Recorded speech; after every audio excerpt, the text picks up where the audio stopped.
Olá, estamos aqui para mais um encontro com a palavra e como é bom estarmos juntos. Bom, agora que terminamos o estudo do livro de Números, continuaremos estudando o Velho Testamento, examinando o livro de Deuteronômio. A palavra Deuteronômio significa reafirmação ou repetição da lei. À medida que estudarmos esse livro, veremos que ele é mais do que uma reafirmação da lei. É a repetição da lei com aplicação. A aplicação da lei é muito importante para a segunda geração do povo de Deus. No livro de Números vimos a mensagem impressionante da morte de uma geração inteira. A primeira do povo de Deus morreu no deserto porque não creu. No início do livro de Deuteronômio vemos que o povo de Deus estava pronto para atravessar o Jordão e entrar na terra de Canaã. Essa é a segunda geração do povo de Deus. Lembre-se que Deus tinha ordenado àquele povo no deserto que não tinha fé que invadisse Canaã. Deus tentou mostrar que ele os capacitaria para conquistar Canaã. Mas eles disseram: se nós invadirmos Canaã, nossos filhos se tornarão escravos daqueles povos. Isso entristeceu tanto ao Senhor que ele disse a Moisés no capítulo 14. Porque disseram que se eles invadissem Canaã, seus filhos seriam feitos escravos, serão os seus filhos que entrarão na terra e a conquistarão. Todos que disseram isso morrerão no deserto.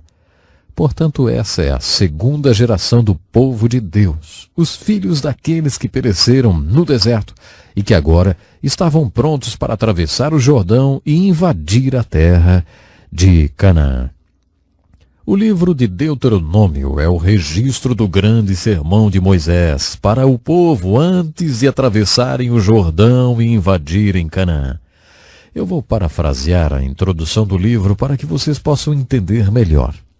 Nesse trecho são dadas algumas descrições do livro que ajudarão você a entender sobre o que o livro trata. O texto diz: esse livro registra o discurso de Moisés ao povo de Israel, quando eles acamparam no vale de Arabá, no deserto de Moabe, a leste do rio Jordão. O discurso foi feito no dia 15 de fevereiro, 40 anos depois que o povo deixou o Monte Horebe. Devemos considerar que seriam necessários apenas 11 dias para caminhar do Monte Horebe até Cades Barneia, indo pelo caminho da montanha de Seir. O texto relembra que o povo estava marchando no deserto por 40 anos. Lembre-se que eles marchavam de maneira bem específica, em formação militar. Durante a marcha no deserto, algumas tribos localizavam-se ao norte do tabernáculo, outras ao sul, outras a leste e a oeste. É importante lembrar que a caminhada que fizeram iniciou-se em Gósen, quando deixaram o Egito, passando pelo Monte Sinai, pelo caminho de Cades Barneia, em razão dos filisteus naquela época ocuparem aquele território. Eles tinham andado em círculos por 40 anos. Finalmente acamparam a leste do rio Jordão e antes de o atravessarem e invadirem a terra de Canaã, Moisés pronunciou os importantes sermões registrados no livro de Deuteronômio. O livro de Deuteronômio, portanto, é mais do que uma repetição ou reafirmação da lei. Ele realmente é uma repetição e uma reafirmação da lei, porque é necessário reafirmar a lei. Os filhos deles tinham que ouvir a lei. Antes de invadirem a terra de Canaã, Moisés queria ter certeza, mesmo que fosse a última coisa que fizesse por aquele povo antes de morrer, que eles ouviriam a palavra de Deus que tinha entregue no Monte Sinai. Existe uma alegoria da salvação que permeia os 5 primeiros livros da Bíblia. Gênesis nos dá o início da nossa salvação e o Êxodo é uma linda ilustração da nossa salvação, da libertação da escravidão. Como já dissemos antes, a palavra libertação e salvação no Velho Testamento possuem o mesmo significado. O livro de Números é um registro impressionante de como eles deixaram a escravidão do Egito e não invadiram a terra de Canaã. Isso é o que eles poderiam e deveriam ter feito. Nós já dissemos isso várias vezes, é uma alegoria à nossa libertação do pecado e suposta entrada na vida cristã abundante. A terra prometida representa a vida cristã abundante em todas as bênçãos, poder e dons espirituais. Devemos viver tudo isso, mas muitos de nós não a vivemos. Andamos em círculos, como os israelitas no livro de Números. Seguindo um pouco mais essa alegoria, vamos supor que já fizemos a nossa peregrinação no deserto e nos demos conta do nosso erro. Queremos receber de Deus tudo o que Ele tem para nós e já estamos prestes a receber tudo isso. O livro de Deuteronômio é repleto de mensagens para quem está nessa posição, para quem decidiu ser parte da minoria comprometida e não da maioria apática. Tudo isso ilustra o que alguém que disse: Deus, eu quero tudo, estou cansado de andar no deserto e eu quero viver tudo que o Senhor tem para mim. Se é nessa posição que você está, o livro de Deuteronômio é perfeito para você. Ele está repleto de exortações para aqueles que querem receber tudo. Outro tema no livro de Deuteronômio tem a ver com a palavra de Deus tornar-se realidade na vida de seu povo. Deus os exortou a passarem sua palavra para seus filhos. Deus quer que seu povo o ame com todo o seu ser. As exortações no livro de Deuteronômio repetirão várias vezes: ei, obedeça a Deus.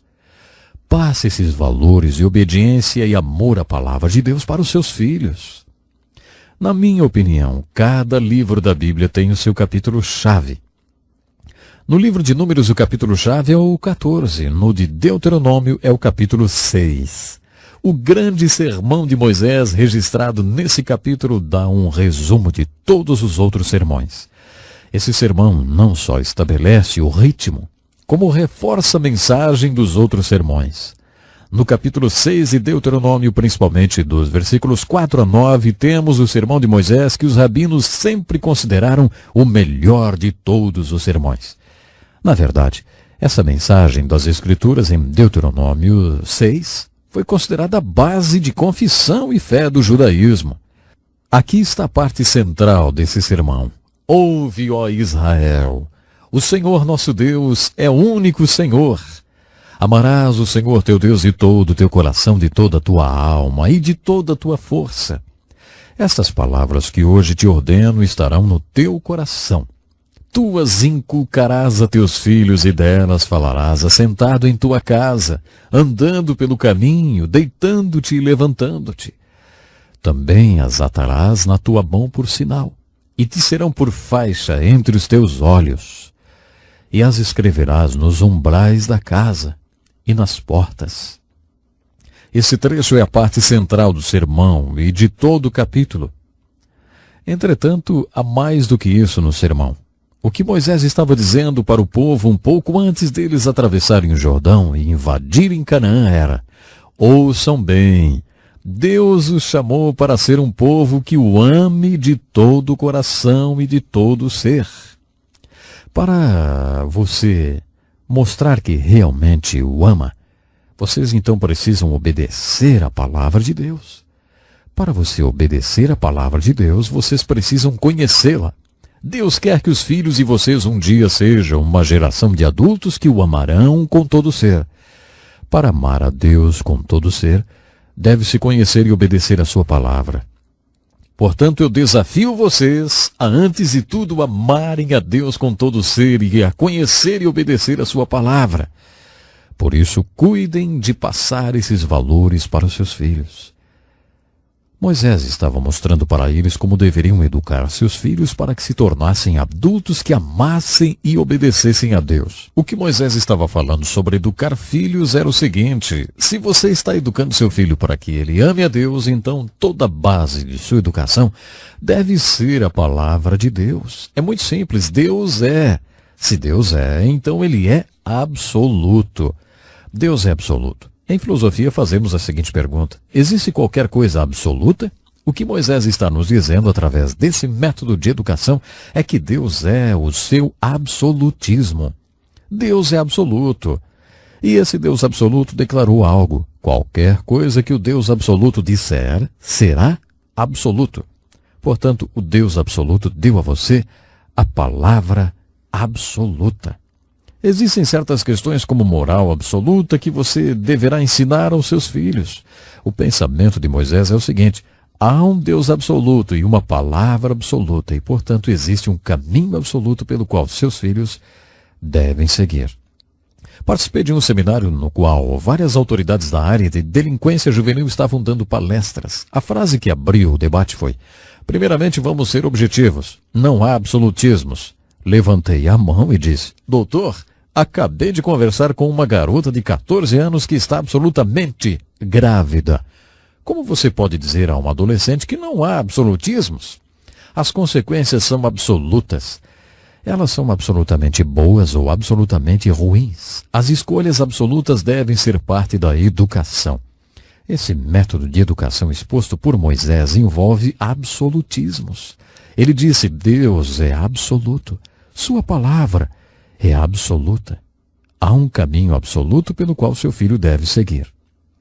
Certa vez ouvi um psicólogo cristão fazer a seguinte pergunta a 600 mães e donas de casa: quantas vezes você precisa falar alguma coisa para seu filho até que ele perceba que você está realmente falando sério?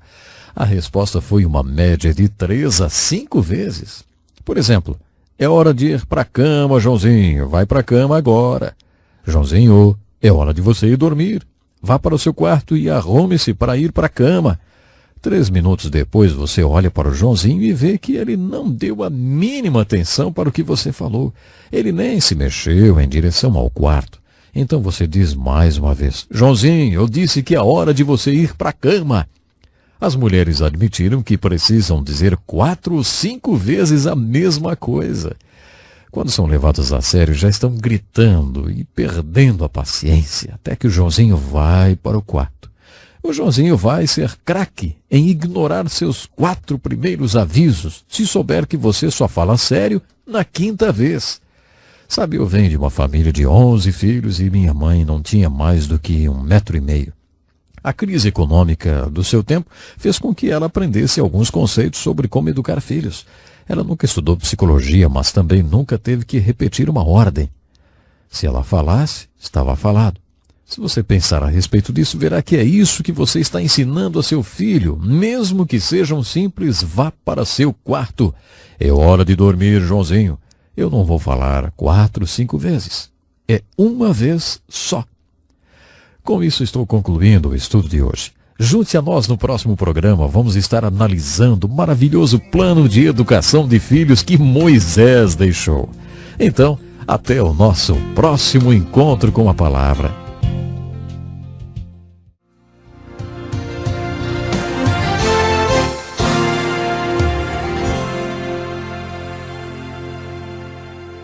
Que felicidade mais uma vez estarmos juntos para o programa Encontro com a Palavra. Se essa é a primeira vez que você está conosco, precisa saber que nesse programa estudamos a Bíblia. O nosso objetivo é dar uma visão geral e fazer uma introdução ao estudo de toda a Bíblia. Nosso estudo nos trouxe até o livro de Deuteronômio, onde descobrimos uma inspirada filosofia de educação espiritual para os nossos filhos, dada por Moisés. O método educacional de Moisés está baseado na revelação da Palavra de Deus. A revelação da Palavra de Deus é o primeiro fundamento da educação cristã. Sabe, eu fico impressionado com o conteúdo do estatuto de algumas universidades dos Estados Unidos. Nesses estatutos, seus fundadores expressaram o objetivo da universidade quando foi fundada. Sabe o que dizem os estatutos de algumas das universidades mais antigas? Os pais que formularam esses estatutos queriam que seus filhos conhecessem a Deus. Deus é a fonte de todas as coisas. Ele é o poder que está por trás de tudo. Ele é o ser mais importante do mundo. Portanto, quero que meu filho conheça Deus. Quero que meu filho saiba ler. Quero que meu filho tenha condições de estudar a palavra de Deus para que ele conheça a Deus. Esse é um dos parágrafos do Estatuto das Universidades mais antigas dos Estados Unidos. É muito triste constatar que essas universidades não ensinam mais a palavra de Deus ou nada que seja absoluto. No entanto, os parágrafos continuam a fazer parte dos estatutos destas universidades. O fundamento do método educacional descrito por Moisés é a palavra de Deus revelada. uma palavra absoluta de um Deus absoluto. O segundo fundamento sobre o qual esse método educacional está baseado é a responsabilidade. Quem tem a responsabilidade pela educação das crianças? Algumas pessoas dizem que é o Estado. Quando eu era criança, se eu faltasse na escola, o coordenador da escola ia atrás de mim. Por isso, naquela época, eu achava que o Estado que contratava o coordenador tinha a obrigação de me fazer ir à escola. Por se tratar de escola pública, às vezes as pessoas têm a impressão de que educar filhos é responsabilidade do Estado. Algumas pessoas um pouco mais maduras chegam a dizer, não, a responsabilidade é da igreja. A igreja tem a responsabilidade de educar os meus filhos. Eu os levo à escola dominical todos os domingos e os deixo lá por 30 minutos. É responsabilidade da igreja ensinar meus filhos a amarem a Deus e amar e obedecer a palavra de Deus. Isso é assunto deles. Olha, isso é ridículo. Se você considerar o fato de que um ano possui 8.760 horas, se não faltar nem um domingo, seu filho passará 26 horas na escola dominical. Você acha que do total de 8.760 horas, 26 horas farão muita diferença? Há aqueles que dizem, eu coloquei o meu filho numa escola evangélica, ele passará 1.080 horas lá. Está vendo? É responsabilidade da escola evangélica educar meu filho. Eles o educarão para que ele se torne um adulto que ame a Deus e ame e obedeça a sua palavra. Se você somar as horas que ele passa na escola com as que passa na escola dominical, terá um total correspondente a talvez 1/8 do tempo que ele passa com você. Não é de espantar que Moisés tenha dito. Vocês, como pais, têm essa responsabilidade. Em essência, o que Moisés está falando aos pais é: a palavra de Deus deve habitar no seu coração para que você possa ensinar ela aos seus filhos. Moisés também foi bem enfático quando disse que é o pai que deve dar esse ensinamento. Se as crianças aprenderem sobre Deus apenas com as mulheres, quando crescerem, acharão que ser religioso é coisa de mulher. Deus quer que os homens ensinem as Escrituras para as crianças. Pais, a Bíblia é clara, a responsabilidade maior é nossa. O profeta Isaías disse que é o pai que deve fazer com que os filhos conheçam a verdade de Deus. Essa responsabilidade é dada ao pai. Assim como o comandante do navio ou um avião nunca delega a responsabilidade apenas à autoridade, o pai ou os pais num lar nunca delegam a ninguém a responsabilidade de educar os seus filhos. Eles podem delegar autoridade a determinadas pessoas para os ajudarem nessa responsabilidade, mas nunca delegam essa responsabilidade a ninguém. O comandante de um avião delega autoridade ao oficial de suprimentos para cuidar dos suprimentos e delega autoridade a outros para que tudo corra muito bem. Mas se der alguma coisa errada numa dessas áreas, quem responderá ao conselho investigador será o comandante, porque ele nunca delega sua responsabilidade a ninguém, apenas a sua autoridade. Da mesma forma, os pais podem delegar autoridade à escola pública ou particular para ajudá-los na educação dos seus filhos, mas jamais poderão delegar essa responsabilidade a ninguém, porque, de acordo com Moisés, Deus a delegou aos pais. O terceiro fundamento do método de educação é o relacionamento. Moisés pregou sobre quando o pai deve ensinar o caminho de Deus ao seu filho. Tu as inculcarás a teus filhos, e delas falarás assentado em tua casa, andando pelo caminho, deitando-te e levantando-te. Sempre que converso sobre isso com os pais, eles dizem: olha, isso foge da minha realidade, porque nunca estou lá quando ele vai para a cama e nem quando se levanta. Não me sento à mesa e nem saio com ele. Eu sempre respondo: você não entendeu.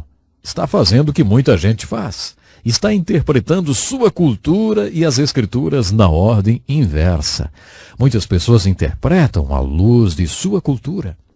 A minha cultura diz que eu saia antes que eles, levante e chego em casa depois que eles já foram para a cama até. E eu nunca me sento à mesa e nem saio com eles. A palavra de Deus deve interpretar a sua cultura. Não é a sua cultura que deve interpretar a palavra de Deus. A palavra de Deus está dizendo: você deve manter um relacionamento com seus filhos. Para isso, você tem que investir tempo junto com seus filhos. Geralmente, quando um jovem torna-se adulto, pai e filho vivem o que costumam chamar de conflito de gerações. Frequentemente ouço pais dizendo: estou passando por um conflito de geração com meu filho, eu não consigo entendê-lo. Quase sempre o problema não é um conflito de geração, é uma falta de relacionamento. Para aplicar um método de educação de Moisés, você tem que cultivar um relacionamento com o seu filho. Manter um relacionamento com seu filho é uma parte vital do processo. Acho que os homens não têm ideia da importância de gastar tempo com as crianças. Em casa tínhamos um tipo de reunião de oração toda manhã, quando orávamos por nossos filhos. Perguntávamos se eles tinham algum pedido de oração para aquele dia e depois um orava pelo outro. Depois à noite tínhamos um tipo de mesa redonda, quando cada criança respondia as perguntas. O seu dia foi bom ou ruim? Qual foi a melhor e a pior coisa que aconteceram para você hoje, hein? E também, tem alguma coisa que você gostaria de perguntar, contar ou de mostrar? Uma noite o nosso caçula tinha colocado debaixo de sua cadeira um desenho que tinha feito na escola. Minha mulher é professora e tinha me dito para nunca perguntar o que é isso, e sim dizer: me fale sobre esse desenho. Então eu disse: filho, me conta um pouco sobre esse seu desenho. Ele começou: hoje a professora falou para a gente desenhar sobre a melhor coisa que já aconteceu na nossa vida, e eu desenhei isso. Alguns meses antes eu estava saindo de casa para fazer exercício e correr, e na última hora decidi colocar meu filho e sua irmãzinha no banco de trás do carro e levá-los comigo para o clube. Lá eu os coloquei sentados na escada em frente à pista e disse: olha, o papai vai correr em volta desse prédio e eu quero que vocês dois fiquem aqui contando quantas voltas o papai vai dar. E foi isso que aconteceu. Enquanto eu corria, eles contavam minhas voltas. 2 meses e meio mais tarde, quando ele começou a ir para a escola, a professora pediu para ele desenhar a melhor coisa que já aconteceu na sua vida. Meu filho desenhou o seu pai correndo e ele e sua irmãzinha sentados, contando as voltas do pai. Sabe, isso era a melhor coisa que tinha acontecido para ele em toda a sua vida. Acho que nós, pais, não temos a menor ideia da importância do que significa gastar tempo com nossos filhos. Se você entender esse método de educação que Moisés está definindo para nós, verá que relacionamento é uma das bases fundamentais desse processo. O quarto fundamento sobre o qual o método de educação de filhos de Moisés está firmado é realidade. Observe que Moisés está exortando para que a palavra habite no seu coração, para que você ame a Deus de todo o seu coração e depois ensine diligentemente essa palavra a seus filhos. Não confunda as coisas. Nós não comunicamos nem transmitimos nossos valores aos nossos filhos através de sermões. O que transmite a eles é aquilo que realmente é importante para nós. Jesus disse: onde estiver o vosso tesouro, aí estará também o seu coração. Em linguagem simples, isso significa que se você me mostrar onde e como gastou dinheiro nos últimos 5 anos, como gastou o seu tempo, dinheiro e energia, estará me mostrando quais são seus valores e onde está o seu coração. É assim que ensinamos nossos filhos. Não com os sermões, mas os valores em si. Lembro-me de uma cena com meu filho, que sempre foi muito esforçado. Ele tinha apenas 1 ano e meio e certa manhã, enquanto eu me barbeava, ele aproximou-se e me estendeu o meu chapéu. Ele sabia que eu estava sempre apressado e por isso foi adiantando as coisas para mim. Anos mais tarde, quando ele estava com o horário de escola e outras atividades muito apertado e começou a sofrer de enxaquecas constantes, minha mulher então pediu que eu falasse para ele diminuir o seu ritmo. Então, um dia, enquanto estávamos fazendo o Cooper juntos, toquei no assunto. Eu comecei: filho, você está com seu horário bem corrido, não? Ele respondeu: aprendi com você. Faz 20 anos que vejo você acordar às 5 da manhã e logo sair para trabalhar. Você viu o que aconteceu? Os meus sermões sobre valores não tiveram o menor efeito. Foram as minhas atitudes que transmitiram os meus valores reais para o meu filho. Conheço um pastor amigo que estava com seu filho mais velho e começaram a falar de homens que conheceram. Toda vez que ele citava um deles, dizia: "Ah, ele é muito importante, faz isso, isso e isso." O pastor não comentava nada. Depois de falar de mais de uns 10 amigos nossos, ele falou ao seu pai: "Mas eu não conheço ninguém que faça nada tão importante quanto o que você faz, meu pai. Creio que Deus quer que eu use a minha vida fazendo o que você faz, pai." Ele estudou no seminário, formou-se e hoje é pastor. Você está vendo? Transmitimos aos nossos filhos não aquilo que falamos sobre valores em nossos sermões, mas nossos valores de fato. Veja então que o fundamento sobre o qual a educação dos filhos está sustentada envolve revelação da palavra de Deus, responsabilidade, relacionamento e realidade. A minha oração é que Deus possa lhe ajudar de uma forma especial a educar também os seus filhos. Até o nosso próximo programa.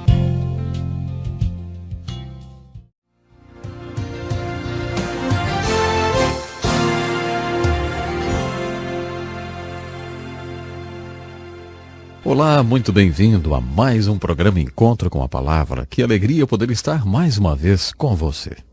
Continuando o nosso estudo do Velho Testamento, examinaremos mais uma vez o livro de Deuteronômio. Como já dissemos, esse livro é uma repetição da lei de Deus dada ao seu povo por um homem de Deus, Moisés, no Monte Sinai. O nome Deuteronômio significa reafirmação ou repetição da lei. Como já vimos, o livro de Deuteronômio é mais do que uma repetição. É uma repetição com aplicação. Ele é uma declaração da lei para a segunda geração do povo de Deus. Lembra que a primeira geração morreu no deserto. Agora a segunda geração deveria ouvir essa palavra antes de entrar na terra de Canaã. A exortação do livro de Deuteronômio é para que a segunda geração do povo de Deus ensine essa palavra à terceira geração, que é seus filhos. Antes de recomeçar o estudo de Deuteronômio, deixe-me recordar as verdades encontradas alegoricamente que encontramos nos 5 primeiros livros da Bíblia. No livro de Gênesis vemos a origem da nossa salvação, a grande fonte da nossa salvação, que é o próprio Deus. Nesse livro encontramos a fonte da nossa salvação no caráter de Deus e a fonte dos nossos pecados no caráter do homem. Isso mesmo, em nós mesmos. No livro de Êxodo está representada a nossa salvação através da libertação dos filhos de Israel da terra do Egito. Essa é a figura da nossa libertação do pecado. Eles deveriam ter saído do Egito atravessando o deserto, o que levaria apenas 11 dias até chegar na terra prometida em Canaã, a terra que Deus tinha preparado para eles, a terra que é chamada de terra prometida. A impressionante mensagem do livro de Números é que o povo não fez isso. Eles andaram em círculos durante 40 anos. Uma geração inteira morreu no deserto, andando em círculos da falta de fé. Essa é a alegoria da salvação de muita gente. Depois de terem sido libertas do pecado, muitas pessoas, ao invés de entrarem na terra prometida da vida e das bênçãos cristãs, andam em círculos por falta de fé. O livro de Números apresenta essa alegoria da salvação com a qual muitos cristãos se identificam. O livro de Levítico nos mostrou que fomos libertos com um propósito. Fomos salvos para um propósito, e esse propósito é conhecer e adorar a Deus. O livro de Levítico revela a nós que foram libertos do Egito, ou salvos do pecado, como conhecer e adorar a Deus que nos salvou. Como dissemos na primeira parte do estudo de Deuteronômio, esse livro, na verdade, é um livro de sermões. O texto de abertura do livro, parafraseado na Bíblia, na linguagem de hoje, tem as características de um sermão. Prefiro pensar que esse livro é uma coletânea de sermões feitos por Moisés ao povo de Deus. Eles estavam acampados a leste do Rio Jordão, prontos para invadir a terra de Canaã. O livro de Deuteronômio é um livro de grandes exortações e sermões que desafiaram o povo quando ele estava pronto para invadir Canaã e cumprir o propósito da salvação. Mais uma vez, podemos aplicar em nossa vida a alegoria da salvação do livro de Deuteronômio. Se fomos libertos do Egito espiritual, estamos cansados de andar em círculos de falta de fé e desilusão e não estamos reivindicando pela fé tudo que Deus tem para nós, se finalmente chegamos ao ponto de querer tomar posse de tudo que possuímos espiritualmente e das bênçãos espirituais que Deus tem para todo aquele que crê, então o livro de Deuteronômio e todas as suas exortações têm uma aplicação para a nossa vida. As últimas palavras de Moisés ao povo de Deus estão registradas nesse livro. Estão ali as últimas palavras daquele que liderou o povo por tanto tempo e com tanto amor, e que intercedeu diante de Deus por esse povo tantas vezes pedindo perdão e salvação para eles.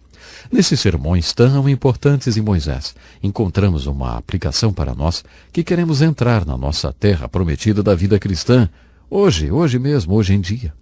É com esse conceito sobre o livro de Deuteronômio que eu gostaria de estudar com vocês alguns dos sermões de Moisés. Moisés foi um grande pregador. Honestamente, eu acho que os melhores sermões que poderiam existir já foram pregados e estão nas Escrituras. Os pregadores de hoje fariam um bom negócio se pregassem esses sermões.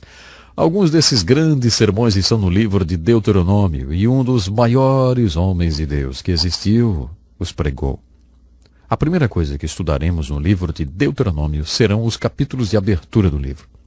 Eles são um resumo da história dos hebreus dado por Moisés com a inspiração do Espírito Santo.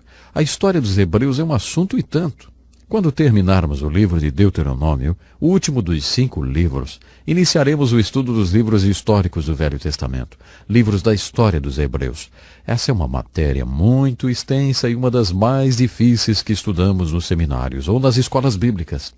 No livro de Atos, capítulo 7, Estevão também faz no seu sermão um breve e conciso resumo da história dos hebreus muito importante. Nos primeiros capítulos do livro de Deuteronômio, Moisés resume a história dos hebreus até os seus dias, mostrando os pontos mais importantes. Lendo esse resumo de Moisés, descobrimos o que era importante para ele, segundo o seu ponto de vista. E também vemos a inspiração do Santo Espírito referente àqueles períodos da história. Por isso é importante a leitura desses capítulos, porque eles enfocam nos pontos mais importantes da história dos hebreus. Um dos pontos mais sérios que Moisés enfatiza é a maneira como Deus trabalhou com ele próprio e também a maneira como Deus trabalhou com seu povo. Esse ponto é muito importante e é uma das coisas a serem observadas quando lemos esse sermão de abertura de Moisés, e novamente eu digo que é um resumo da história dos hebreus. Há uma forte exortação em todo o livro de Deuteronômio para a obediência às leis de Deus. Você verá nesse resumo que quando eles obedeciam às leis de Deus, Deus os abençoava. Quando eles não obedeciam às leis de Deus, ficavam debaixo da maldição de Deus. Essa exortação à obediência é encontrada em todo o livro de Deuteronômio. Uma das palavras-chave do livro é obediência, outra é amor. Você poderia achar que amor não seria um tema discutido nessa parte do Velho Testamento, mas é. A palavra ame é usada muitas vezes nesse livro, principalmente nas exortações de Moisés para amar a Deus de todo o coração. Amor é um tema muito importante desse livro. Outro sermão muito importante de Moisés foi feito depois que ele deu o resumo da história dos hebreus e também está logo no início do livro, no capítulo 4. Esse sermão exorta o povo a obedecer a palavra de Deus e nunca esquecer as coisas que Deus fez por eles. As aplicações mais importantes desse resumo da história dos hebreus, contudo, está nos 3 primeiros capítulos. E são: lembrem-se como Deus trabalhou nas suas vidas. Lembrem-se dos milagres que ele operou. A exortação do capítulo 4, nesse lindo sermão, é que esses milagres de Deus tenham um efeito profundo e eterno nas suas vidas e que vocês falem para seus filhos sobre esses milagres. A seguir, há uma exortação para que eles tomem muito cuidado para não quebrar o contrato com Deus. Nós poderíamos usar a palavra aliança. Uma aliança é um contrato entre Deus e o seu povo. Os termos desse contrato são bem explícitos. Se o povo não cumprisse os termos do contrato, deixaria de haver contrato. Deus não teria que abençoá-los se eles não fossem obedientes. Isso, portanto, é uma importante advertência. Nunca quebre o seu contrato com Deus. Poderíamos dizer isso da seguinte maneira: esse é o seu pensamento maravilhoso do dia. Jeová é Deus tanto no céu como na terra, e não há Deus senão Ele. Você deve obedecer às suas leis. Eu gosto desse. Esse é o seu pensamento maravilhoso do dia. Nos dá a impressão que esses sermões no plural foram pronunciados em dias consecutivos. Talvez esse tenha sido o sermão daquele dia em particular. O capítulo 5 de Deuteronômio também é muito importante. Ele é uma repetição dos 10 mandamentos. O livro é isso mesmo, uma repetição, uma reafirmação da lei. Faça uma comparação com os 10 mandamentos em Êxodo 20 e os 10 mandamentos em Deuteronômio 5.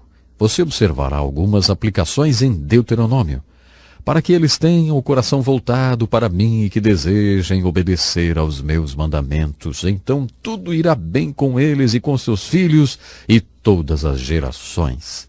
Essa é uma exortação muito importante que Moisés fez ao povo em Deuteronômio. Vocês devem obedecer todos os mandamentos do Senhor seu Deus, seguir todas as suas instruções detalhadamente, andar em seus caminhos e aí vocês terão vida longa e próspera. Essa é a grande mensagem do livro de Deuteronômio. Você deve andar em todo o caminho do Senhor e fazer tudo de acordo com a vontade de Deus para a sua vida. Essa é a chave para as bênçãos de Deus, a obediência. O capítulo 6 é considerado pelos judeus como uma confissão básica de fé. É o sermão mais importante de Moisés. Bom, em Deuteronômio, esse sermão é chamado de Shema pelos rabinos hebreus. Shema em hebraico quer dizer ouvir. E é assim que eles denominam esse importante sermão de Moisés. Essa importante exortação inicia-se com as palavras: ouve, ó Israel. Ele é considerado pelos rabinos como o sermão mais importante que Moisés escreveu. Observamos que o propósito de Moisés era exortar a segunda geração do povo de Deus e passar para a terceira e para seus filhos os valores da palavra de Deus. Isso está bem explícito. Vimos isso em detalhes em nosso estudo anterior. Descobrimos nesse sermão de Moisés a base para a educação cristã dos nossos filhos. Ele constitui-se em um método de educação baseado na revelação, na palavra de Deus. Vimos isso no estudo anterior também. Esse método está baseado no fato de que a responsabilidade pela educação dos filhos foi dada por Deus aos pais e também está baseado no fato de que, para ensiná-los, os pais devem ter um relacionamento com seus filhos. Não há como aplicar o sermão de Moisés na criação dos seus filhos para que eles sejam adultos que amem a Deus e obedeçam a sua palavra sem que você tenha um relacionamento com eles. Moisés deixou isso bem claro.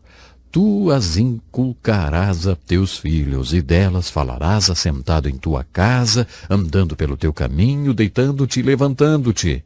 Moisés estava se referindo à palavra de Deus. Tu as inculcarás a teus filhos. Ele está falando aos pais. Também dissemos em nosso estudo anterior que se uma criança for criada sempre ouvindo sobre religião através de uma mulher, ela se tornará um adulto que acha que religião é coisa de mulher e de criança. Sempre que ouviu sobre esse assunto foi de uma mulher. O pai nunca conversou sobre isso com essa criança. Sabe, isso não pode ser assim. Talvez a parte mais importante desse método educacional seja o quarto fundamento sobre o qual ele está firmado: realidade. O que os filhos mais precisam é de um exemplo. Você precisa dar exemplo. O propósito desse método educacional é produzir adultos que vão amar a Deus e obedecer a Deus para sempre. Você jamais produzirá adultos desse tipo em sua casa se você não for para seus filhos um exemplo daquilo que você ensina. O exemplo, não esqueça, é uma grande mensagem. Isso é um ponto muito importante do método de educação. Que pena, o nosso tempo hoje já se foi, mas eu quero lhe fazer um convite. Junte-se a nós no próximo encontro, quando mergulharemos nos maiores sermões já pregados por um dos maiores homens de Deus que já existiu. Estamos nos referindo a Moisés. Não perca então, no próximo programa. Até lá.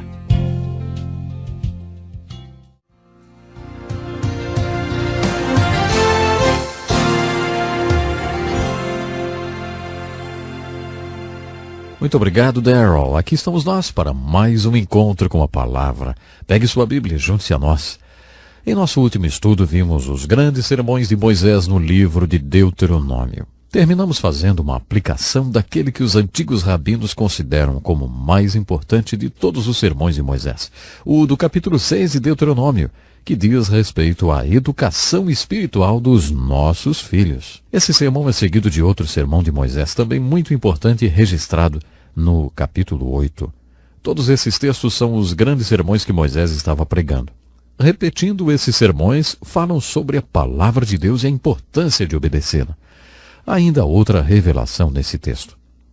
Refere-se ao sermão do capítulo 8, versículos 1 a 14, sobre a palavra de Deus e sobre como nós a aprendemos. Tereis muito cuidado em cumprir todos os mandamentos que hoje vos ordeno.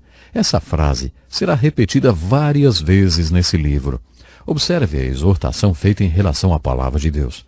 Lembrar-te-ás de todo o caminho pelo qual o Senhor teu Deus te guiou no deserto esses 40 anos para te humilhar e te provar, para saber o que estava acontecendo no teu coração, se guardarias ou não os seus mandamentos. Ele te afligiu e te deixou ter fome, depois te sustentou com o maná, que não conhecias, e que os teus pais também não conheceram, para te dar a entender que não só de pão vive o homem, mas de tudo que sai da boca do Senhor. O texto continua dizendo outras coisas. Guarda-te de não te esqueceres do Senhor teu Deus, não cumprindo os seus mandamentos, os seus juízos e os seus estatutos que hoje te ordeno, para não suceder que depois de teres comido e estares farto, te teres edificado boas casas e habitado nelas, depois de se multiplicarem as tuas vacas e as tuas ovelhas, e aumentar a prata e o ouro e tudo quanto tens, se ensoberbeça o teu coração e te esqueças do Senhor teu Deus que te tirou da terra do Egito, da casa da servidão. Sabe, o sermão do capítulo 8 de Deuteronômio, dos versículos 1 ao 14, diz, em primeiro lugar, qual é o propósito da palavra de Deus? Deus nos deu e nos dá a sua palavra porque Ele quer que saibamos como viver. Deus não é um tipo sádico que fica sentado em seu trono criando regras para fazer infelizes. Toda palavra e toda a lei de Deus nasceram do seu amor pelo homem e do seu interesse em nos ver bem. É isso que estava no coração de Deus quando Ele nos deu a palavra. Deus sabe o que é a vida. Ele a criou e sabe como podemos vivê-la plenamente. Jesus disse, eu vim para que tenham vida e a tenham em abundância. Tenham muita vida. Como você consegue essa vida abundante? Ora, se você não quer mais ser enganado nem perder mais nenhuma bênção, as Escrituras dizem que você deve se aproximar da palavra de Deus e obedecer cada palavra que Ele ordenou. Então você conhecerá a verdadeira vida. Isso significa que a palavra de Deus tem a ver com vida. Se você quiser entender a palavra de Deus, poderá estudá-la de várias maneiras. A primeira maneira de estudar a palavra de Deus é fazer o que você está fazendo agora. Você também pode ir para uma escola bíblica ou para um seminário e, inclusive, se formar nessa área. Você estudará a palavra de Deus. Mas, de acordo com a revelação de Deuteronômio capítulo 8, essa não é a única maneira de se estudar a palavra de Deus. Na verdade, essa não é a maneira mais adequada. Se a palavra de Deus tem a ver com vida, então outra maneira de estudá-la é estudando a vida. Creio que a palavra de Deus nos dá a compreensão da vida e que a vida nos dá a compreensão da palavra de Deus. Portanto, quanto mais você conhecer a palavra de Deus, mais conhecerá a vida. E quanto mais você conhecer a vida, mais conhecerá a palavra de Deus. Isso quer dizer que se você realmente quiser ter tudo e não perder nada e realmente aproveitar a sua vida, as Escrituras ensinam que você precisa chegar à palavra de Deus e obedecer os princípios de Deus. E você terá tudo de melhor de Deus para a sua vida. Aí você realmente estará vivendo. Outra observação muito importante que devemos fazer é em relação à exortação dada para tomarmos cuidado com o conforto. O apóstolo Paulo afirmou em suas cartas: sei passar necessidade e também sei ter abundância. Isso é um grande desafio. Você sabe passar por necessidades? Você sabe passar por aquelas tempestades da vida? Por aqueles momentos difíceis? Ei, você sabe como viver quando está passando necessidades? Paulo diz que sabia o segredo de viver contente, independentemente das circunstâncias. Mesmo acorrentado em uma masmorra em Roma, ele dizia que sabia passar por aquilo pela necessidade, mas ele também podia dizer, sei ter abundância. Às vezes acho que passar pela abundância é um desafio maior do que passar pela necessidade. É verdade. Uma vez o líder evangélico Charles Colson foi falar para 100 casais que trabalham com ele no ministério em prisões. Durante um retiro anual ele falou, orem por mim porque estou começando a ter abundância no mundo espiritual. Estamos atingindo o ponto de abundância em nosso ministério. Somos elogiados e as pessoas estão começando a responder à visão que Deus nos deu. Agora, elas me aplaudem de pé. E ele continuou, sabe, Da última vez eu não soube ter abundância e agora eu estou assustado. Temo não saber passar pela abundância. Orem por mim, para que Deus me conserve humilde e para que eu saiba passar pela abundância. Charles Colson foi sincero. Você nunca achou que ter abundância poderia ser um problema, não é? Bom, esse tema faz parte da exortação sobre a palavra de Deus. Moisés disse ao povo: como vocês aprenderam a palavra de Deus? Foi durante as dificuldades da provação, quando vocês estavam comendo o banquete de consequências resultantes da desobediência à palavra de Deus. Foi assim que vocês viram que a palavra de Deus é a chave para a vida. Agora, Moisés continuou, quando as dificuldades acabarem, nunca se esqueçam do que vocês aprenderam quando estavam passando pela provação. Quando vocês estiverem em abundância, não se esqueçam que é tempo de vigiar. Aquele, pois, que pensa estar em pé, cuide, para que não caia. Kenneth Scott Latourette, historiador da igreja, fez uma observação interessante. Se a Igreja de Jesus Cristo fizer sua obra e evangelizar o mundo de hoje nesses tempos de prosperidade em que vivemos, será a primeira vez na história que isso acontecerá. O povo de Deus não faz sua obra quando está próspero ou vivendo bem. A tendência é que eles se tornem apáticos e apóstatas quando estão prósperos. Parece que o povo de Deus só faz a obra quando passa por dificuldades. A igreja nasceu no meio da hostilidade do Império Romano. Nos 3 primeiros séculos da igreja houve 3 grandes ondas de perseguição. Mas a igreja nunca foi tão fértil, nem tão forte e nem tão viva como naquele tempo de perseguição. Acho que precisamos nos lembrar disso e também do desafio que Moisés e Paulo lançaram de sabermos passar tanto pela abundância como pela necessidade. E quando você estiver passando pela abundância, não se esqueça de Deus. Observe quantas vezes os profetas e apóstolos disseram: lembre-se, lembre-se, nunca se esqueça de Deus quando tiver abundância. No livro de Deuteronômio, encontramos um sermão melhor que o outro. Depois desse sermão que acabamos de ver, segue-se outro sermão sobre a graça de Deus. Moisés disse ao povo: quando o Senhor fizer vocês entrarem na terra prometida e vocês tiverem conquistado o inimigo, quando o Senhor fizer isso por vocês, não digam para vocês mesmos que o Senhor fez isso porque vocês são bons. Não, Moisés continuou, não é porque vocês são bons, mas é por causa da impiedade das outras nações que ele está fazendo isso. Não é porque vocês são um povo bom e justo. Vou dizer mais uma vez. Ele está fazendo isso por causa da impiedade dos outros povos e por causa da promessa que fez aos seus antes de Abraão, Isaque e Jacó. Vou dizer outra vez. E essa era a 4ª vez. Acho que ele queria ter certeza que o povo tinha entendido. Jeová, seu Deus, não está dando essa terra boa porque vocês são bons. Porque, na verdade, vocês não são bons. Vocês são um povo ímpio e teimoso. Vocês não acham sutil? É sutil a maneira como ele coloca isso. Nas Escrituras há um conceito muito bonito, o da graça de Deus. Graça de Deus significa um favor ou bênção de Deus, mesmo que se apresente na força e no poder de Deus. Não me importa de que forma a graça de Deus é apresentada, é o favor e a bênção de Deus que vem sobre nós. Não porque somos bons ou por causa do nosso mérito, ou por causa do que conquistamos. Jamais podemos nos esquecer disso. Quando pensamos que já aprendemos tudo, percebemos que ainda falta aprender mais. Portanto, graça é um favor imerecido de Deus. Nós não merecíamos esse favor. Mas Deus teve graça e tem graça. Uma vez, em um sábado à noite, perdi a paciência totalmente. Eu era pastor de uma igreja grande. Um dos meus filhos já deveria ter chegado e já eram 2 da manhã. Eu tive que sair atrás dele para buscá-lo. Fiquei muito bravo e perdi totalmente a paciência.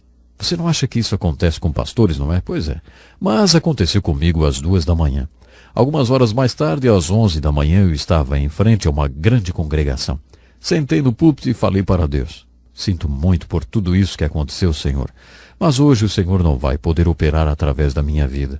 Hoje o Senhor não vai poder fazer nada comigo. Eu estraguei tudo e por isso o Senhor não vai operar.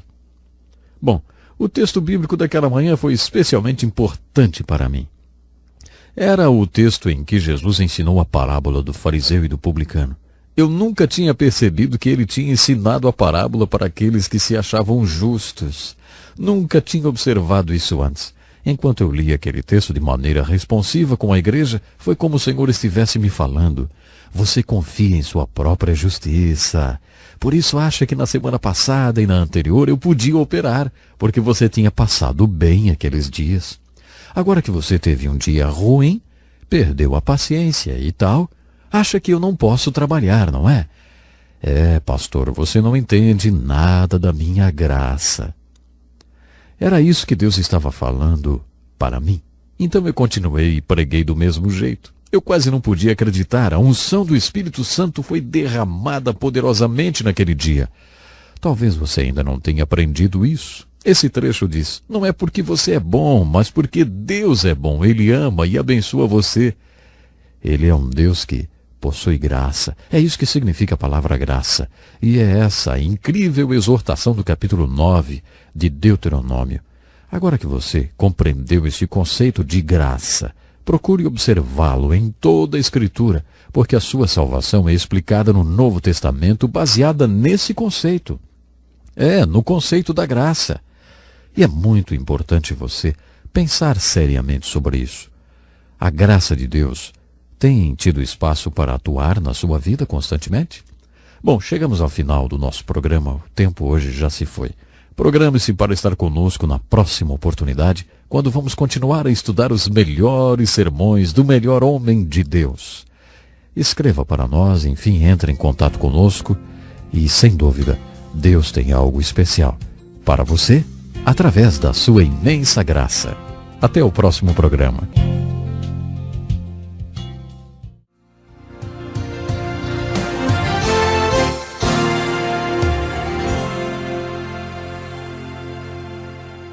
Muito obrigado, Darryl. Felicidade estarmos juntos mais uma vez para o encontro com a palavra. Continuando o nosso estudo do Velho Testamento, vamos analisar pela terceira vez o livro de Deuteronômio. Observamos que esse livro é uma coletânea de sermões que Moisés proferiu ao povo de Deus antes deles invadirem a terra de Canaã. Depois de caminharem durante 40 anos no deserto, eles finalmente decidiram assumir um compromisso de fé e atravessar o Rio Jordão para invadir a terra de Canaã e tomar posse de seus bens espirituais. A última coisa que Moisés fez antes de morrer foi dizer todos esses sermões que estão registrados no livro de Deuteronômio. Sabe, a nossa intenção é ter uma visão geral desses sermões. Em nosso último encontro, estudamos o sermão de Moisés sobre a graça de Deus. Isso está registrado nos 6 primeiros versículos do capítulo 9 de Deuteronômio. Esse sermão é seguido no capítulo 10 pelo sermão sobre a nossa resposta à graça de Deus. Isto é sempre enfatizado nas Escrituras. E agora, ó Israel, o que é que o Senhor teu Deus pede de ti, senão que temas ao Senhor teu Deus, que andes em todos os seus caminhos e o ames, e sirvas ao Senhor teu Deus de todo o teu coração e de toda a tua alma, para guardares os mandamentos do Senhor, os seus estatutos que hoje te ordeno para o teu bem? Os céus dos céus são do Senhor teu Deus, a terra e tudo que nela há. Mesmo assim o Senhor se afeiçoou a teus pais para os amar, e a vós, semente deles, escolheu depois deles, de todos os povos, como hoje se vê. Circundai, portanto, o vosso coração, e não mais endureçais a vossa cerviz. A ênfase aqui está em como você responderá à graça de Deus. Graça de Deus quer dizer que Deus ama você. E Ele ama você não porque você é bom ou porque você não é bom. O amor de Deus não é condicional. Ele não está baseado em suas atitudes. Você pode afirmar, Deus me ama, não importa o que eu faça. Se você ama as pessoas com o amor de Deus, então você pode dizer que as ama, não importa o que elas façam. Não há uma razão para você amá-las. O seu amor não é condicional.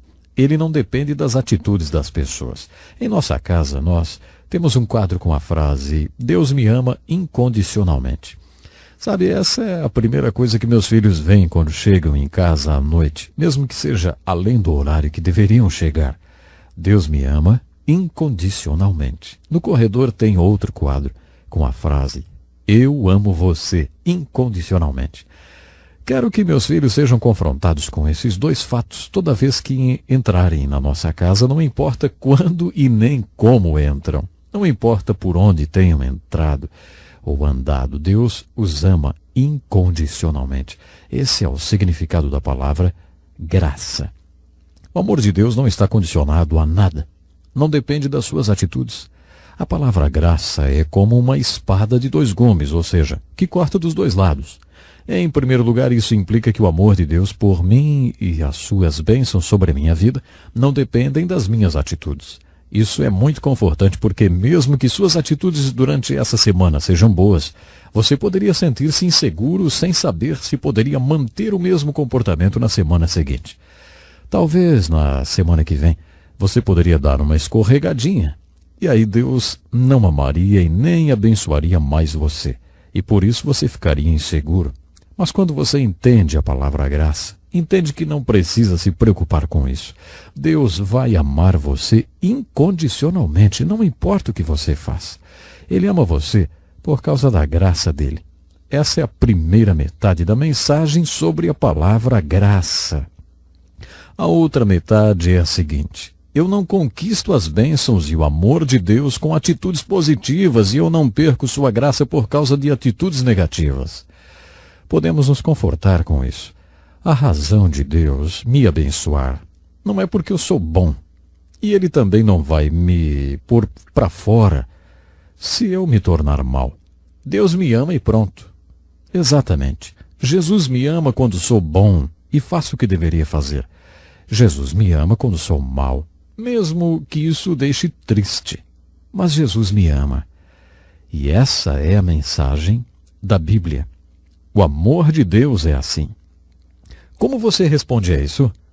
Não serve como um estímulo para você? Isso devia estimular você e também a mim a limparmos as nossas vidas e parar com a teimosia e pararmos com o pecado. Devemos desejar agradar a esse Deus que nos ama independentemente de qualquer coisa. Isso deve servir de estímulo para limparmos nossas vidas daquilo que desagrada a Deus e depois, é claro, servi-lo e expressar nossa resposta em gratidão e oração. Depois de nos falar sobre a graça de Deus e a salvação, o apóstolo Paulo, em 2 Coríntios capítulo 6, verso 1, diz assim: nós vos exortamos a que não recebais a graça de Deus em vão. Nos 10 mandamentos dados através de Moisés, Deus demonstra ser um Deus que tem um objetivo, propósito e ordem para o que faz. O simples invocar o nome do Senhor em vão já é pecado. Isso não tem a ver com o profano, apesar de incluir isso também. Isso se refere a expressar o nome de Deus em adoração e depois não agir de acordo com seu propósito. Você entende? É um pecado pronunciar o nome de Deus em vão. Se o falar o nome de Deus em vão é um pecado, imagine então o pecado que seria receber a graça de Deus em vão. Pense um pouquinho só. Se Deus ama você e derrama todo tipo de bênção sobre a sua vida, Ele salva você e abençoa você com toda sorte de bênçãos espirituais nos lugares celestiais em Cristo. Você recebe a graça, a força e o poder para viver como um cristão deve viver e servir a Deus. Se tudo isso acontece em vão e você nunca faz nada, aí isso é pecado. No capítulo 10, portanto, há uma exortação para não recebermos a graça de Deus em vão. Depois desse sermão, seguem-se outros sermões impressionantes sobre a apostasia. Apostasia quer dizer afastar-se da posição que você tomou com Deus. Vamos dizer que você assuma a seguinte posição: Deus está em primeiro lugar na minha vida e é assim que eu vou servi-lo. Sabemos o que significa assumir compromissos com esse Deus. Se depois de você ter assumido tal compromisso e tomado essa posição, e mais tarde se afastar, então você terá cometido apostasia. A palavra apostasia é composta de duas palavras. A que indica posicionar-se e a que indica distante. Esse é um pecado muito sério por causa das terríveis consequências que ele traz. Você verá isso quando estivermos estudando o livro de Juízes. Na verdade, podemos observar isso em toda a história do povo hebreu.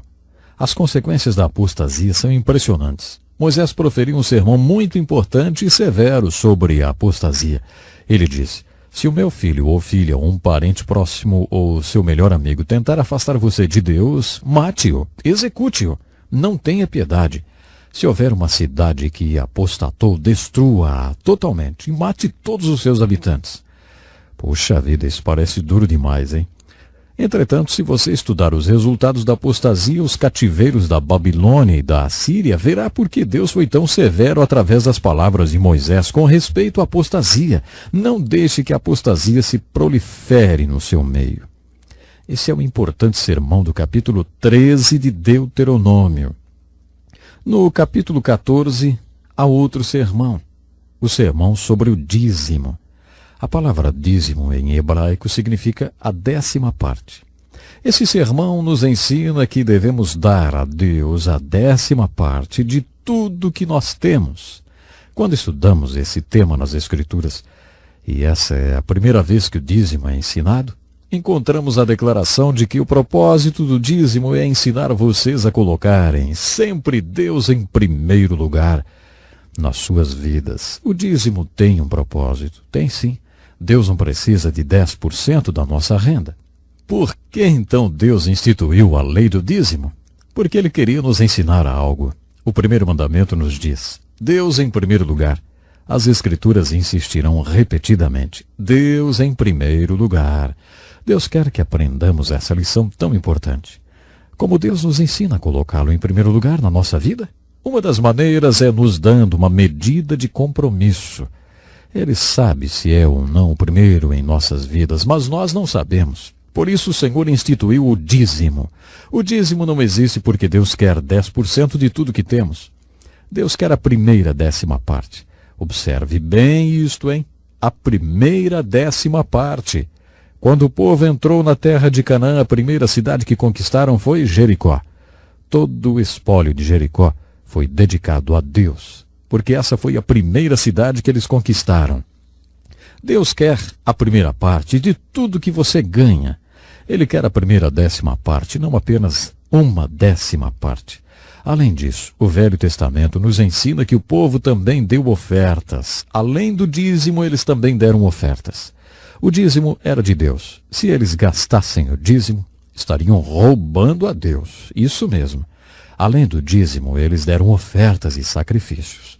Davi nos deu a definição de um sacrifício. Ele falou assim: não oferecerei a Deus um sacrifício que não me custe nada. Um homem rico pode dar a sua primeira 10ª parte, o seu dízimo, e nem perceber isso. Ele pode dar suas ofertas e nem sentir a perda. Mas dar uma oferta de sacrifício torna todos iguais. O tamanho de sua riqueza é relativo. O sacrifício quer dizer que custou alguma coisa para você. O mesmo se aplica a todos que ofertam. Quanto você precisa dar para que isso doa em você? Até que custe alguma coisa? Se você for muito rico, talvez tenha que dar muito mais até que sua oferta seja chamada de sacrifício. Já percebeu? Talvez você deu dízimo e também dê ofertas e nem sente isso, nem faz falta no seu bolso. Olha, isso não é sacrifício, hein? No Novo Testamento temos uma palavra que vai além. É a palavra mordomia. Essa era a palavra preferida de Jesus. Você sabe o que significa mordomia? Mordomia significa que tudo pertence a Deus. Quando sou um mordomo, não dou 10% como Jacó fez quando deixou sua casa e teve sua primeira conversa com Deus. Quando entendo o conceito de mordomia, entendo que tudo pertence a Deus e então o assunto passa a ser fidelidade e administração. Um dia estarei diante de Deus e Ele dirá: tudo era meu, o que você fez com tudo que eu deixei para você administrar? Agora eu quero que você preste contas da sua mordomia. Todos nós ouviremos essas palavras assim que passarmos para outra dimensão. Então, não esqueça, prezado ouvinte, Deus precisa sempre estar ocupando o primeiro lugar em nossas vidas. É uma pena, mas o nosso tempo hoje já acabou. Eu gostaria que você continuasse lendo o livro de Deuteronômio e pedindo a Deus que Ele venha abrir seus olhos para você entender e aplicar essas verdades para a sua vida. Até o nosso próximo encontro, então.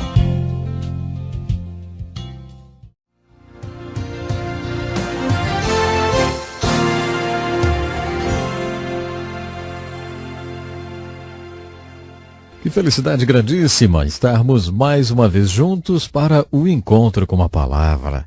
Por favor, agora pegue sua Bíblia e abra no seu 5º livro, o livro de Deuteronômio. Participe do Encontro com a Palavra em mais um estudo da inspirada Santa Palavra de Deus, escrita para você e para mim. O livro de Deuteronômio é uma coleção de sermões pregados por Moisés. Já vimos juntos vários deles em nossos estudos anteriores e hoje estudaremos mais sobre os importantes sermões de Moisés.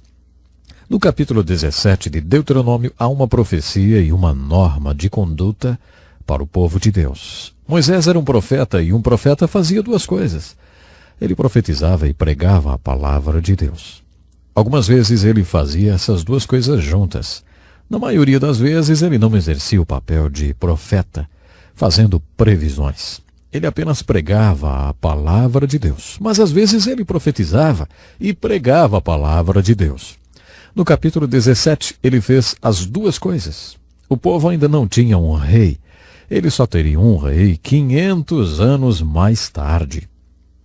Mas Moisés anunciou para eles: quando vocês entrarem nessa terra, um dia decidirão que querem um rei.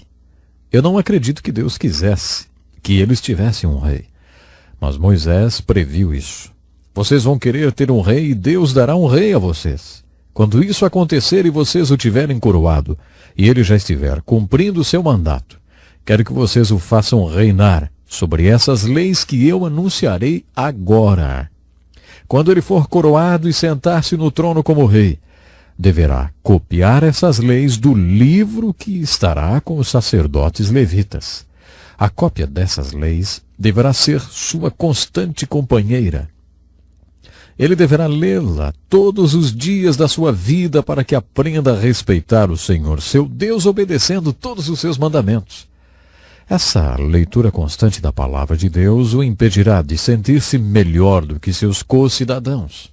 Também o impedirá de se desviar o mínimo que seja das leis de Deus e assegurará que ele tenha um reinado bom e duradouro. Então seus filhos o sucederão no trono. O primeiro rei bom que Israel teve foi Davi. Nos Salmos, Davi nos deu a descrição de um homem abençoado por Deus. Ele disse que o homem abençoado por Deus, não é abençoado por acaso ou por coincidência. Suas bênçãos são um banquete de consequências. Ele é abençoado porque é um homem que crê na palavra de Deus. Ele ama a palavra de Deus e tem prazer nela. Ele medita nela dia e noite. Por isso ele é como a árvore que tem suas raízes firmadas em solo fértil. E é por isso que Deus o abençoa. De onde Davi tirou essa revelação? Acho que ele próprio era um homem abençoado. Creio que ele amava a palavra de Deus e meditava nela dia e noite, e ele fazia isso porque Moisés prescreveu uma lei, dizendo que quando o povo de Deus tivesse um rei, esse rei deveria, de próprio punho, fazer uma cópia dos 5 primeiros livros da Bíblia e viver com eles, e meditar neles dia e noite. Não seria maravilhoso se tivéssemos essa lei no Brasil? Sempre que um presidente tomasse posse, a primeira coisa que faria seria passar algumas semanas em Brasília, transcrevendo com as próprias mãos os livros de Gênesis, Êxodo, Levítico, Números e Deuteronômio. Isso seria incrível, não? Não é verdade? Não seria incrível se pudéssemos dizer: Senhor presidente, a primeira coisa que o senhor deve fazer nas primeiras 2 horas do dia, todos os dias, é meditar nessa palavra. Leia diariamente a palavra de Deus. E não seria maravilhoso poder reivindicar isso dos presidentes, reis ou primeiros ministros? Não só do Brasil, claro, mas de todos os lugares do mundo. Moisés passou as leis para o rei, que ele sabia, o povo teria um dia. No capítulo 18 de Deuteronômio há um sermão muito forte contra o ocultismo. Deus não aprova coisas como previsão do futuro ou mediunidade. Nesse sermão nós lemos: Moisés escreveu: nenhum israelita deve praticar a magia negra ou pedir proteção aos espíritos malignos, nem prever o futuro, nem ser encantador de serpentes, médium, mago ou invocador de espíritos de mortos. Qualquer um que fizer essas coisas será objeto de horror e desgosto para Deus. Deus eliminará essas nações dessa terra porque elas praticam tais coisas. As nações que vocês conquistarão praticam essas coisas. mas o Senhor seu Deus não permitirá que vocês as pratiquem. Alguém já disse que há mais coisa entre o céu e a terra do que o homem possa imaginar. Observe que as Escrituras não afirmam que tais fenômenos não sejam reais, nem que não existam. A Bíblia diz: não se envolva com isso. A razão pela qual Deus proíbe tão severamente todas essas coisas é porque elas possuem uma fonte e essa fonte não está em Deus. Se a fonte não é Deus, então quem é? Algumas pessoas ficam muito ansiosas para ver poderes ou manifestações espirituais e acabam achando que qualquer manifestação psíquica, vamos dizer assim, seja do Espírito Santo. Qualquer manifestação espiritual é o Espírito Santo. Isso é uma ingenuidade. As Escrituras afirmam que vários lugares examinem os espíritos para ver se procedem de Deus. Qual é a fonte desses espíritos? A Bíblia afirma que há uma dimensão espiritual e que ela pode ser positiva ou negativa. Há um espírito que é santo e que vem da parte de Deus. Na verdade, a Bíblia afirma que o Espírito Santo é o próprio Deus. Deus trabalha e se expressa através do Espírito Santo. Existem o fruto e os dons do Espírito, mas há espíritos na dimensão espiritual que não são santos e também não são da parte de Deus. Quando você se envolve com previsões do futuro, cartomantes, espiritismo ou simpatias e todas essas coisas mais, sabe, você está lidando com um espírito que não vem de Deus. Portanto, através de Moisés, Deus proibiu severamente o seu povo de se envolver com esse mundo espiritual negativo. No capítulo 18 do livro de Deuteronômio, encontramos um sermão muito importante sobre Moisés, o grande profeta. Essa foi uma das mais importantes profecias de Moisés. Ele disse: um dia virá um profeta ao mundo. Quando vocês estavam no Monte Sinai, Deus entregou a lei por meu intermédio. Vocês disseram a ele através de mim: não queremos que Deus fale conosco, não podemos ouvir sua voz, senão morremos. Não podemos ter contato direto com Deus. Muito bem. Deus ouviu sua oração e o seu pedido e enviará um homem ao mundo que será um profeta especial, através de quem ele falará com vocês. É claro que essa é uma profecia messiânica de Moisés e uma resposta à oração que o povo fez ao pé do Monte Sinai quando afirmaram que não poderiam falar com Deus diretamente. Deus deu a eles uma palavra escrita, mas queria se comunicar com eles de outra forma, de uma forma além da palavra escrita. No seu amor e misericórdia, Deus se comunicou com eles através de um profeta. Esse profeta era o Messias, que era profeta, sacerdote e rei. Observe que, quando João Batista foi examinado pelos líderes religiosos, eles lhe perguntavam: ei, você é que é o profeta? Todos eles tinham conhecimento daquela profecia de Moisés. Quem seria esse profeta? Jesus Cristo, é claro. No capítulo 20, nós encontramos um grande sermão sobre fé. Nesse sermão, Moisés diz: quando vocês forem lutar com inimigos mais fortes que vocês, lembrem-se que a sua única esperança é a presença de Deus com vocês. Lembrem-se de que o que vocês precisam para atacar o inimigo mais forte do que vocês é a fé. Para dar uma demonstração dessa fé, quando vocês marcharem contra inimigos mais poderosos que vocês, os sacerdotes e oficiais devem se levantar e perguntar: alguém de vocês está com medo? Então volte para casa. Nós não precisamos de você. Algum de vocês acabou de plantar uma vinha? Pode ser que você seja morto e alguém comerá o fruto da sua vinha. Gideão aplicou esse sermão quando estava saindo para lutar contra os midianitas. O seu exército era composto de 32.000 soldados que lutariam contra centenas de milhares de midianitas. Deus o lembrou da profecia de Moisés e disse: ei, Gideão, pergunte a essa gente: algum de vocês está com medo? Então vá para casa. Gideão fez isso e 22.000 homens voltaram para casa. Gideão, então, só tinha 10.000 homens e Deus disse: puxa, Gideão, você tem muita gente ainda, você tem 10.000 pessoas. Se você ganhar essa batalha, vai pensar que foi por causa de toda essa gente. Você tem que passar uma peneira. Quando você chegar ao rio, eu vou mostrar como fazer isso. Então Deus deu as instruções. Diga para os que passarem pelo rio apenas lambendo a água para ficarem do outro lado do rio. Para aqueles que se abaixarem para beber a água, diga para eles ficarem nessa margem do rio. Você não precisa deles. Sabe, 9.700 homens se abaixaram para beber a água. E Deus ordenou: mande-os de volta para casa. Você não precisa deles. Tudo o que você precisa são os 300 homens que apenas lamberam a água. 300 homens era menos do que 1% daquilo que Gideão tinha no início.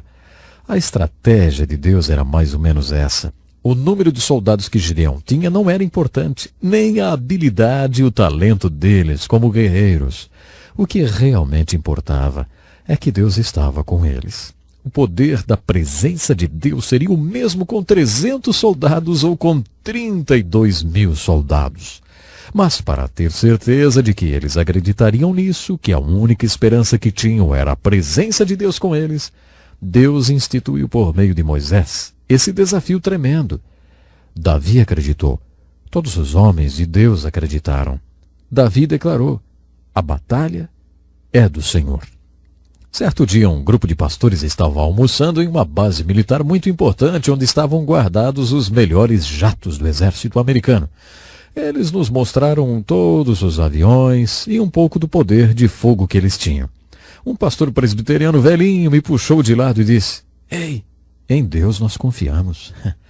Não é o que nós dizemos? Não é o que está na nossa moeda?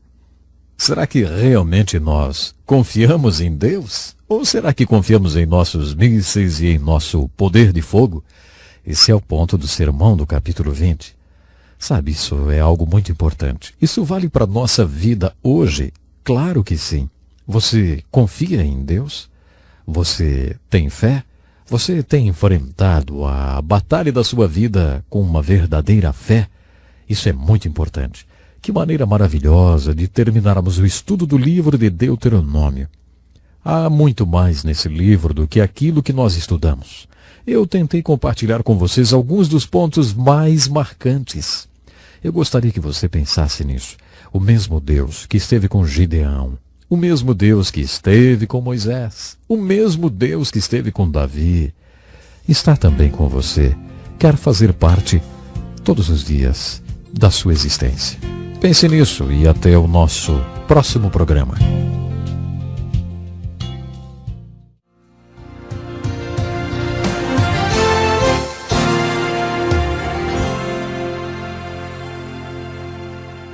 Olá, que felicidade maravilhosa, hein? Estarmos mais uma vez juntos para estudarmos a Palavra de Deus. Já concluímos a primeira parte do estudo dos 5 primeiros livros da Bíblia, conhecidos como livros da lei. Esses livros são chamados de livros da lei porque contêm a declaração da lei. Eles contêm a lei de Deus, ou o que também chamamos de a lei de Moisés. Em certo sentido, esses livros não são apenas livros da lei, mas também livros históricos. Existe uma narrativa histórica em alguns desses livros da Bíblia. Os próximos 12 livros do Velho Testamento são todos livros históricos. Portanto, em certo sentido, podemos dizer que os primeiros 17 livros da Bíblia são todos livros históricos. Depois de concluirmos que os 17 primeiros livros do Velho Testamento falam da história do povo hebreu, podemos fazer as seguintes perguntas. Por que devemos estudar tanta história? Por que devemos estudar tanta história dos hebreus? Afinal de contas, por que temos que estudar história e ainda a história dessa naçãozinha, a nação de Israel? Por que 17 livros inspirados por Deus são livros sobre a história dos hebreus? Há várias respostas para essas perguntas. Uma delas já foi mencionada várias vezes. Essas coisas aconteceram e foram escritas como advertência para nós que vivemos o fim dos tempos. O apóstolo Paulo fez essa afirmação na primeira carta aos Coríntios, capítulo 10, versículo 11. Muitos acreditam que, apesar de estar no Novo Testamento, esse versículo é um versículo-chave para o Velho Testamento, especialmente para a sua narrativa histórica. Todas essas coisas aconteceram com eles. Eles são história, não são apenas mitos ou folclore. Essas coisas aconteceram ao povo de Israel. Além disso, essas coisas contêm alegorias, ou seja, são lições, são tipos, como às vezes são chamadas, ou são exemplos e advertências para nós. Portanto, lemos a história dos hebreus procurando exemplos. Quando o povo hebreu obedeceu a palavra de Deus e aplicou as exortações de Moisés, Deus os abençoou e eles se tornaram exemplos. Quando eles não obedeceram à palavra de Deus, viveram sob a maldição de Deus. E suas vidas rapidamente tornaram-se advertências para você e para mim que vivemos o fim dos tempos. Essa é uma das razões pelas quais estudamos a história dos hebreus. Tudo o que aconteceu a eles aconteceu para nossa edificação, como exemplo para seguirmos ou como advertências que devemos considerar. Outra razão pela qual a Bíblia dedique tanto espaço à história dos hebreus é porque eles são o povo escolhido de Deus por meio do qual todas as nações da terra são abençoadas, como a vinda do Messias. Exatamente. A vinda do Messias serviu para abençoar todas as nações da terra. Quando Deus decidiu vir a esse mundo e tornar-se homem, ele não se tornou um homem branco ou preto, vermelho ou amarelo. Ele criou uma nação especial, com o propósito único de vir a esse mundo. Quando ele comissionou Abraão para ser o pai desse povo, ele disse: "Em ti serão benditas todas as nações da terra." A história do povo hebreu é tão importante porque foi através dele que o Messias veio. Além disso, foi através dessa nação especial que a palavra de Deus chegou até nós. Paulo destacou isso em suas epístolas no Novo Testamento. O povo hebreu é especial, não só porque o Messias veio através dele e através do Messias a nossa salvação e redenção vieram, mas também porque através desse povo escolhido recebemos os oráculos de Deus, ou a palavra do próprio Deus. É uma história especialíssima. A outra razão para a história dos hebreus ser tão importante: o último capítulo ainda não foi escrito. Por isso, tenha paciência comigo. Em nosso estudo do livro de Deuteronômio, deixamos de abordar um dos mais importantes discursos de Moisés, registrado no final do livro, através do qual ele proferiu uma profecia muito importante relativa a Israel. Moisés profetizou o cativeiro de Israel, a dispersão e o retorno de Israel à sua terra. Ele afirmou que haveria um retorno geográfico de Israel à Terra Santa. Israel tornou-se uma nação em 1948. Ezequiel, Jeremias, Isaías e Moisés profetizaram esse retorno. Se você estiver interessado nas profecias bíblicas, então está interessado no que denominamos de escatologia, que significa o estudo das últimas coisas. Se você está se perguntando o que acontecerá, como será consumada a história humana, descobrirá que a Bíblia tem muito a dizer a respeito desse assunto. Deus tem um plano e consumará a história humana de acordo com esse plano. Se você está interessado no plano de Deus para a consumação da história humana, mantenha seus olhos fixos em Israel. Isso mesmo, mantenha seus olhos fixos na Terra Santa. Na carta de Paulo aos Romanos, dos capítulos 9 a 11, Paulo escreveu uma profecia muito importante sobre a salvação de Israel. Israel se voltará para Deus e Deus se voltará para Israel. O apóstolo Paulo diz algo surpreendente. Para punir Israel por ter rejeitado o Messias, Deus permitiu que os gentios, os não-judeus, fossem salvos. Paulo afirma que Deus se voltará para Israel novamente e todo Israel será salvo, depois que o número de gentios ou não-judeus tiver sido salvo. Um número suficiente para punir Israel por ter rejeitado o seu Messias.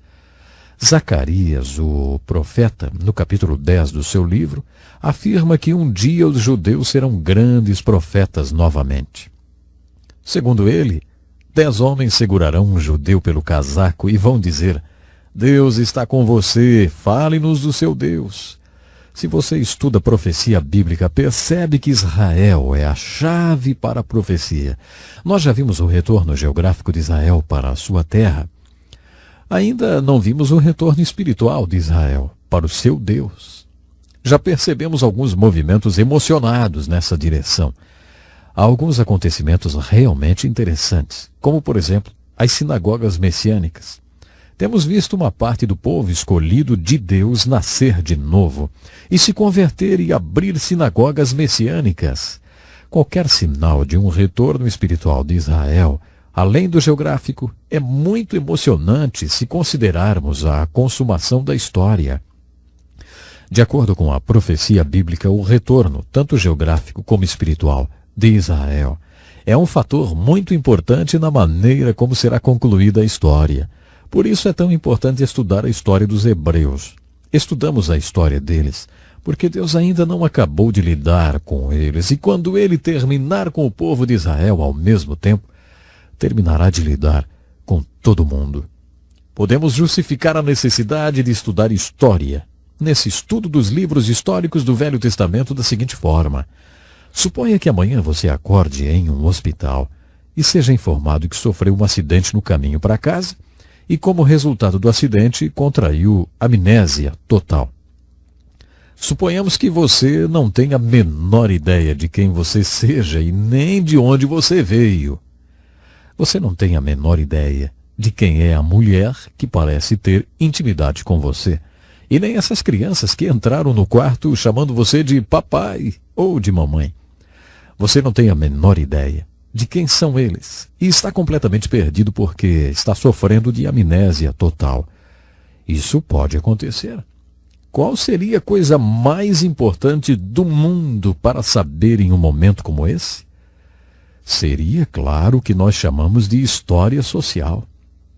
Se você se deparasse sofrendo de amnésia, teria uma obsessão em descobrir a sua própria história social. Ficaria impossível continuar vivendo sem saber onde você deveria estar e para onde deveria ir, até que descobrisse onde você esteve. É assim a história. Se você quer entender a família humana, terá que saber onde ela está, onde deveria estar e para onde deveria seguir. Para entender tudo isso, você precisa entender onde a família humana esteve. Estudando as Escrituras, você conhece o povo de Deus do qual você faz parte agora.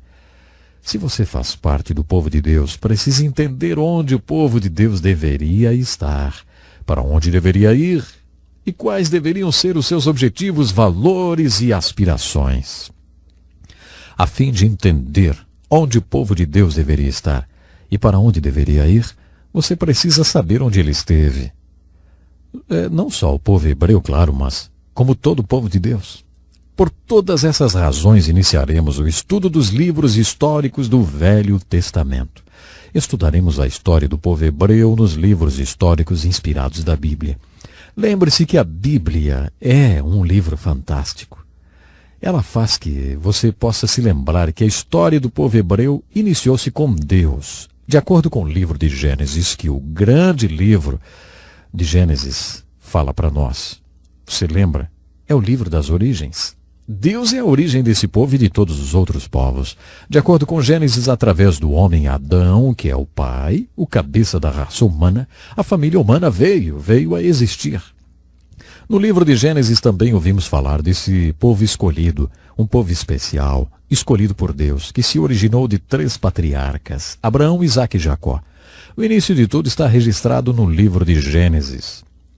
No final do livro, vemos que desses patriarcas foram geradas 12 famílias ou 12 tribos que tinham ido para o Egito fugindo da fome que havia na terra.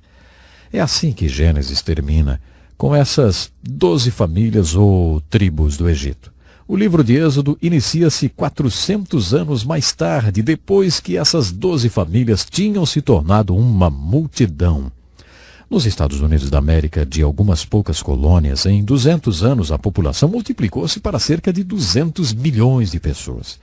Em 400 anos no Egito, essas 12 famílias tornaram-se uma multidão de cerca de 2 ou 3 milhões de pessoas. Mas eles eram apenas uma grande multidão. Uma das primeiras coisas que Deus acha que eles precisam para desenvolver a sua história é de um líder. Moisés, portanto, foi chamado e comissionado para ser o líder dessa multidão. Nos livros da lei, vimos que Moisés não poderia liderar esse povo se não houvesse uma estrutura através da qual ele pudesse governá-lo. Moisés escalou o Monte Sinai umas 4 vezes e passou 40 dias e 40 noites jejuando e orando na montanha. Em resposta às suas orações, Deus deu a Moisés a lei de Deus, os 5 primeiros livros da Bíblia. Essa lei se tornou a estrutura através da qual Moisés lideraria aquele povo. Com o desenvolvimento de sua história, aquela multidão indisciplinada e desorganizada passou a ser uma nação. Agora eles tinham um líder, uma estrutura de leis e um tipo de governo, mas também tinham um problema. Estavam no lugar errado, estavam no Egito. Deus tinha um lugar para eles e não era o Egito, era Canaã. Eles teriam que passar pela libertação do Egito. Essa libertação aconteceu através da liderança de Moisés. O livro de Êxodo conta essa história. Já o livro de Números nos apresenta a saída do povo de Israel do Egito. E assim a história continua. O nosso tempo hoje já acabou, mas eu quero convidar você, esteja conosco no próximo programa. Nós vamos continuar viajando de uma forma especial pela história do povo de Israel. Até lá então.